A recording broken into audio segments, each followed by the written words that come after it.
Imagine for a second, just picture this. You possess the ultimate superpower. Okay. You can cure terminal illnesses with a single touch. You can walk through solid walls. You can even, like, bend iron with nothing but your mind. That sounds like a pretty good deal. Right.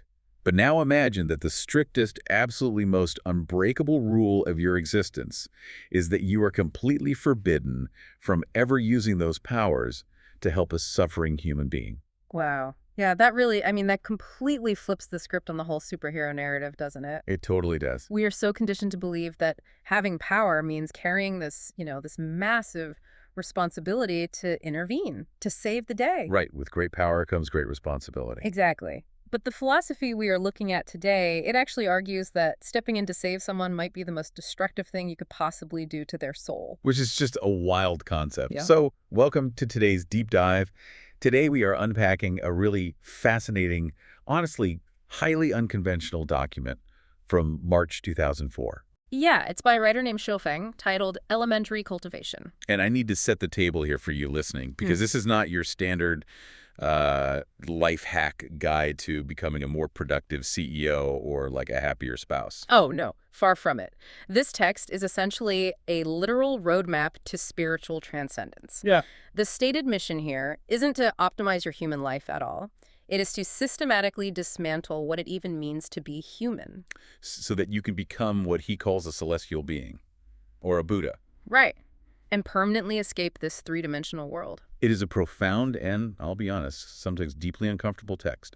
It basically takes a sledgehammer to almost every modern notion we have of success, ambition, and morality. It really does. And the foundation of this entire philosophy starts with a concept called wu-wei, which translates to natural non-action. Yeah, wu-wei. It's about navigating all the chaos of human society with a, well, what he calls a Taoist, Buddhist, or Christ-like heart. Meaning you just never force things. You don't go against the flow. Exactly. You are acting without forcing an outcome. You allow the factors of your environment to just, dictate your position at any given moment. Without an ounce of internal resistance. None. Zero friction. But the examples Shofeng uses to explain this wu-wei concept are where things get wild. Like, the text states you have to be completely, equally willing to be the president of a country. Or a street cleaner. Right. If the universe requires you to be a billionaire, you don't refuse the wealth. You take it. But if tomorrow you are somehow forced to be a farmer, you just accept it with zero hesitation. Because the required level of detachment is absolute. There's this one scenario in the text where it says, if today you're eating delicacies in some luxury villa, you just eat and live there. Sure, sounds nice. But if tomorrow you are suddenly surviving on pickles and plain water, living in this drafty thatched house, Right. You must do so with absolutely no resentment, no melancholy, and no urge whatsoever to compare your new situation with your old one. See, I have to stop you there, because isn't that just fighting biology? How do you mean? Well, how do you just switch off millions of years of human evolution? We are literally wired to care about our social standing, our physical comfort, our survival. Yeah, that's a very fair point. If your spouse suddenly demands a divorce, or if people are praising or scolding you, human nature dictates an emotional response. It feels like being a leaf floating down a river instead of the salmon swimming upstream. Isn't this just giving up on life? So you're hitting on the central friction of the whole text. The thing is, it isn't asking you to suppress human nature. It's asking you to starve the I, the ego, until that human nature literally ceases to govern you. Starve the ego. Okay, right. Evolution wired the ego to survive in this three-dimensional world. But this text argues that the 3D world is essentially a transient illusion anyway. It's all bubble. Exactly. So by abandoning society's standards of success and gain and loss, you eliminate the friction between yourself and the universe. You grasp what the text calls the one, or the source. It sounds like reducing your spiritual aerodynamic drag to absolute zero. Oh, I like that. You're just letting the world wind tunnel blow right past you without catching onto a single edge. That is a brilliant way to visualize it, because the text argues that if you spend your whole life achieving massive worldly success, like you become a billionaire, a celebrated leader, or whatever, but you ultimately fail to become a celestial being, your life was a total failure. Wow. You basically just painted a really pretty room inside a burning building. That is dark, but I get it. And conversely, if your earthly life is full of societal failures but you achieve transcendence, your life was a massive triumph. Okay, so if I'm trying to reduce my spiritual aerodynamic drag to zero, how do I actually interact with other human beings? Yeah. Because the text has some incredibly strict rules about social ties, Oh, it really does. and they seem to fly in the face of everything we consider, like good behavior. Right. They really challenge our norms. First, it outlaws schemes and cleverness, which it Mm. calls minor skills that trap you. I mean, that makes sense. Don't be manipulative. Right. But then it outlaws promises. Yeah, the rule on promises. The reasoning here basically hinges on impermanence. The text points out this brutal truth. You literally cannot predict what will happen tomorrow. Sure. Therefore, any promise you make is essentially a gamble with reality. So you're setting yourself up to fail. Exactly. When you inevitably fail to fulfill a promise because circumstances naturally change, that promise becomes a lie. And lies become mental shackles that weigh down your spiritual progress. Okay, but the rule that actually made me gasp when I was reading the source was the stance on favors. The favors. No giving them, no receiving them. Like, for you listening right now, think about the last time you did a massive favor for a friend, or maybe a colleague did a huge favor for you. Yeah, think about how that felt. Did it create a weird, unspoken power dynamic? Yeah. Because this text argues that the feeling you have right there is the heaviest debt in the universe. Well, it literally describes favors as a mountain pressing on the heart. A mountain. Yeah. If you accept a favor, your heart will never be calm until it's repaid. You become spiritually indentured to that person. Okay, let's unpack this. No promises and no favors. Let me just play devil's advocate here. Go for it. Is this text just training you to be a sociopathic loner? Like, if I refuse to help my neighbor or promise to show up to my friend's wedding, I am not going to have any friends left. It sounds isolating, I know. But this brings us to the text's specific social mechanism, which is called seeking lightness. Seeking lightness. Yeah, Shui Feng isn't telling you to become a total hermit. He's telling you that your connections must be kept as light as water. As light as water. What does that actually look like in practice, though? Well, think about the physical things that are really intense, like strong tea, hard alcohol, extremely spicy food. Right. They provide this massive sensory spike, right? But they burn out your palate and often leave you feeling terrible later. Sure, like a hangover. Exactly. The text applies this directly to human connection. Intense, fiery, concentrated friendships turn sour very quickly. They breed jealousy, expectation, and eventually hurt. Right. The higher the high, the lower the low. But light, understated connections where neither party demands anything of the other, those can last a lifetime without draining your spiritual energy. So you're basically minimizing the emotional footprint you leave on others Yep. and the footprint they leave on you, Yes.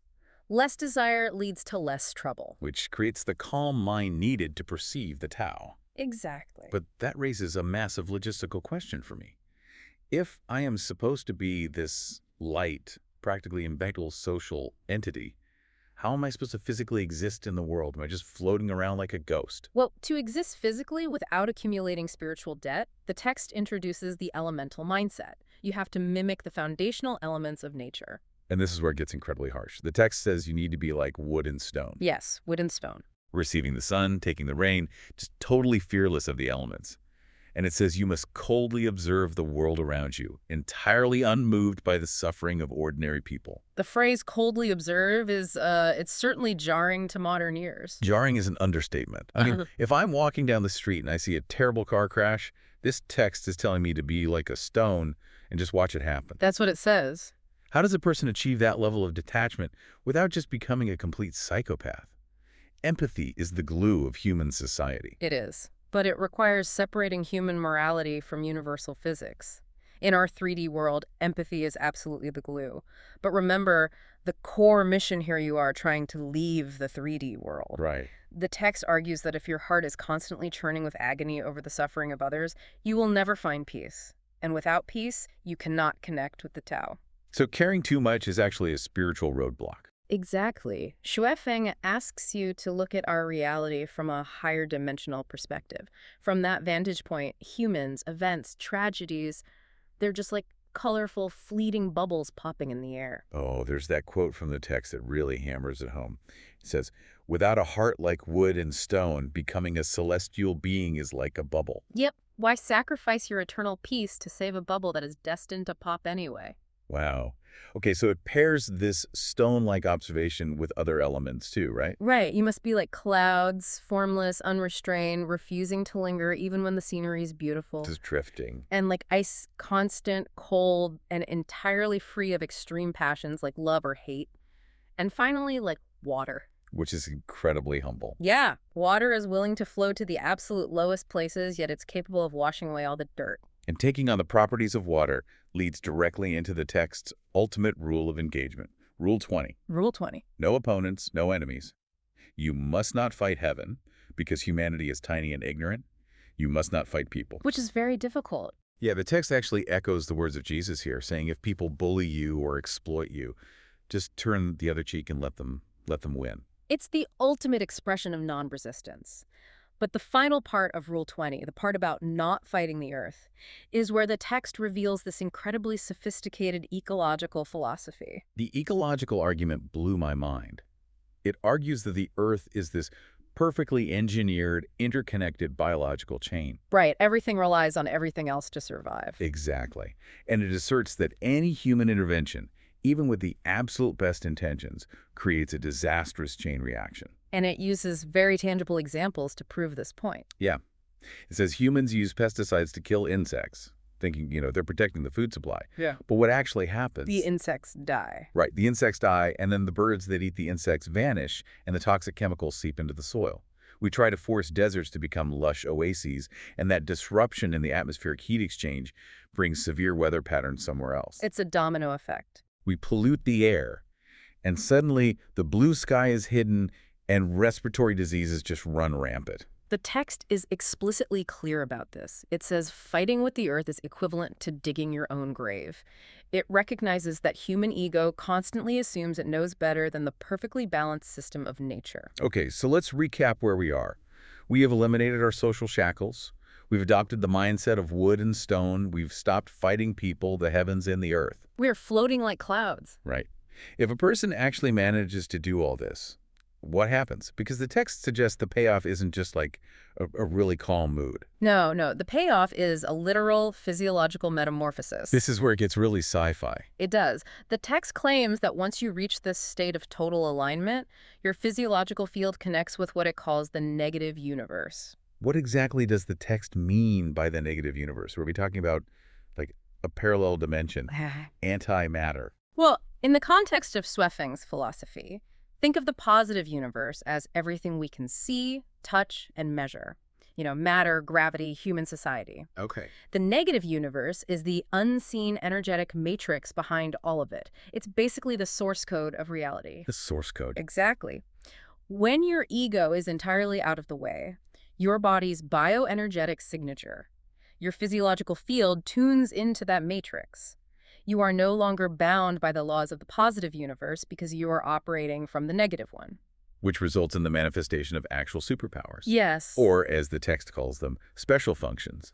It lists abilities like walking across water, passing through solid walls, turning invisible, and moving physical objects with your mind. Telekinesis. Yeah, it even says you could bend a solid iron rod just by focusing your thoughts on it. It uses the analogy of a magnet here, which I find really helpful. Oh, right. A normal human mind is chaotic, right? With thoughts scattering in a million directions, completely canceling each other out. But when your mind power becomes completely pure and aligned in a single direction, it magnetizes. You essentially wield the concentrated force of the universe. But there is a catch. And it is the ultimate test of the ego. You are strictly forbidden from showing these abilities to anyone. The text warns that revealing these powers to the world is like leading a wolf into a flock of sheep. Oh, totally. The temptation to show off will arise, of course, but if you give in, you destroy your cultivation, people will worship you, they'll fear you, or they'll try to exploit you. And that instantly drags you back into the heavy, chaotic social shackles we just spent so much time trying to escape. And that leads to the most controversial, probably the most difficult to swallow rule in the entire document, the absolute ban on healing. Yeah, this is the big one. Let's go back to the scenario from the start of the show. The text explicitly states that even if your connection to the negative universe grows so strong that you can effortlessly cure cancer, reverse leukemia, or cure AIDS, you must not do it. Which, to a modern listener, possessing the cure for cancer and withholding it is basically the definition of evil. It sounds monstrous. It does, but the text frames this through a really rigid, uncompromising view of cosmic cause and effect. The cosmic ledger of karma. The text states that illness is not a random tragedy. It is an unalterable order of cause and effect. It breaks down the statistics of human suffering very clinically. According to Suofang, 80% of all diseases are entirely self-made by the individual. 80%. Yeah. They are the direct result of overeating, irregular sleep, indulging in too much joy, or just being consumed by greed and desire. And the other 20%. The text claims 10% are hereditary, so deaths inherited from ancestors who defied the Tao. 9% are collectively made by human society, like illnesses caused by the ecological pollution we talked about earlier. Right, the smog and pesticide. Exactly. And the final 1% is just the natural friction of existing in a physical body. Okay, so if 80% of disease is caused by a person's own chaotic actions, the disease itself is the universe's correction mechanism. Exactly. Suffering through the illness is how a person balances their cosmic ledger. It's the only way they pay off the debt of their bad choices. And more importantly, it's the only way they gain the wisdom to actually change. I see. So it really is like hacking a video game. How so? Like if a player is stuck on a really difficult level because they haven't learned the mechanics and you just use a cheat code to teleport them to the finish line, you haven't helped them at all. You've robbed them of the necessary friction required to actually get good at the game. By curing their physical body with a superpower, you are spiritually bankrupting them. That is the exact mechanism at play here. Intervening with supernatural power disrupts the ultimate universal order. It's messing with the ledger. Yeah. Now, the text does make one small, very specific concession. It states that ordinary doctors treating illnesses with normal medicine is completely fine. Because that's normal. Right, that's just part of the 3D world's natural order. But using supernatural energy to bypass reality, that is strictly forbidden. All right, so I have detached from society. I'm watching the world like a cold stone, and I am actively hiding my wall-walking powers so I don't disrupt the cosmic ledger. I am ready to ascend. Not so fast. But the text throws up a massive stop sign. Before you can leave, you have to settle your earthly accounts. You cannot transcend if you leave a mess behind. The text insists that before you become a celestial, you must cultivate being a human. Any unfulfilled obligation acts as spiritual gravity. It will just pull you right back down. Exactly. And the heaviest form of gravity is your parents. Filial piety is the absolute primary duty. The text says it doesn't matter if you are meditating on a mountain running a massive company. You must do your absolute utmost to honor and care for your parents while they are alive. Only when they pass away, and you know you did everything you could, are you free from the guilt that would otherwise anchor your soul. And then the secondary duty is raising your children. The text makes a really fascinating statistical claim here, too. It says parents hold 20% of a child's destiny. 20%. Right. Once you bring a life into the world, you are fully responsible for them until they are 18. You must sacrifice your own leisure to educate and guide them. But once the parents have passed and the kids are out of the house, the external duties are done. Now you have to face the final boss. Your own internal desires. Yes. And the advice Shuefeng gives here completely shatters the mold of traditional spiritual teachings. It really does. In almost every other ascetic tradition, the path to overcoming worldly desire is repression. Right. You lock yourself away, you fast, you take vows of silence, and you just fight your urges. But Shuefeng says that is a terrible strategy. The text claims that if you forcibly restrain a desire, it builds up like water behind a dam. And eventually that dam will break. Exactly. And the desire will just destroy you. So instead of repressing desires, the text says you must indulge them. You must gorge on them until you are utterly sick of them. The examples provided for this are brilliantly vivid and honestly psychologically astute. They are unhinged. The text says if you have an urge to gamble, do not fight it. Go to a casino and gamble until you lose everything. Yes. Until you experience the crushing self-hate and guilt of your actions. Yeah. If you want to play mahjong, don't just play a single game. No, play continuously. Play all night long until your face turns green, your muscles shake, and your vision blurs. It tackles social urges, too. Like, if you feel the need to swear at people, just go ahead and swear until everyone around you looks at you with sheer contempt. My absolute favorite is the culinary one. If you think cockroach meat sounds delicious, don't just wonder about it. Don't fantasize. No. Go get some and feast on it until you vomit. Yeah. Well, the cockroach example is definitely extreme. The psychological mechanism is pretty flawless. How so? Well, desires only hold power over you because of their mystery. The anticipation is where all the energy lives. Oh, that makes sense. By aggressively overindulging, you strip away the mystery.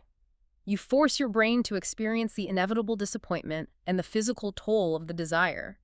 You prove to yourself, through brutal firsthand experience, that the thing you wanted is actually worthless. You just burn the desire out of your nervous system completely. Exactly. And once the reservoir of desire is totally empty, you can finally abandon the normal human traditions without any FOMO, fear of missing out. You don't care anymore. Right? You can skip birthday parties, holidays, and social gatherings because you genuinely do not want them anymore. Yeah. You achieve the state of no self, and you are finally ready to leave the 3D world behind. It is a radical, totally uncompromising framework. It demands the systematic teardown of human ego, ambition, and social norms.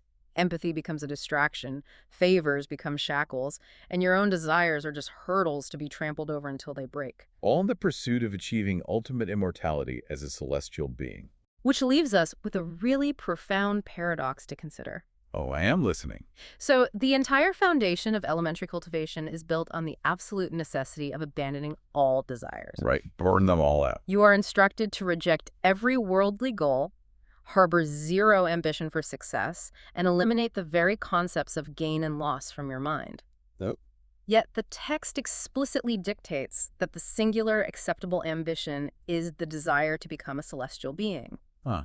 But isn't the intense, calculated pursuit of transcending human existence, hacking the cosmic ledger, and achieving literal immortality just another desire? It totally is. Perhaps the ultimate, most egotistical ambition of all. For you listening, consider whether it is actually possible to achieve a state of true, natural non-action when your underlying driving motive is to conquer the highest possible state of existence. That is a lot to think about. Thank you for joining us on this deep dive into the source material. Until next time, keep questioning the blueprint.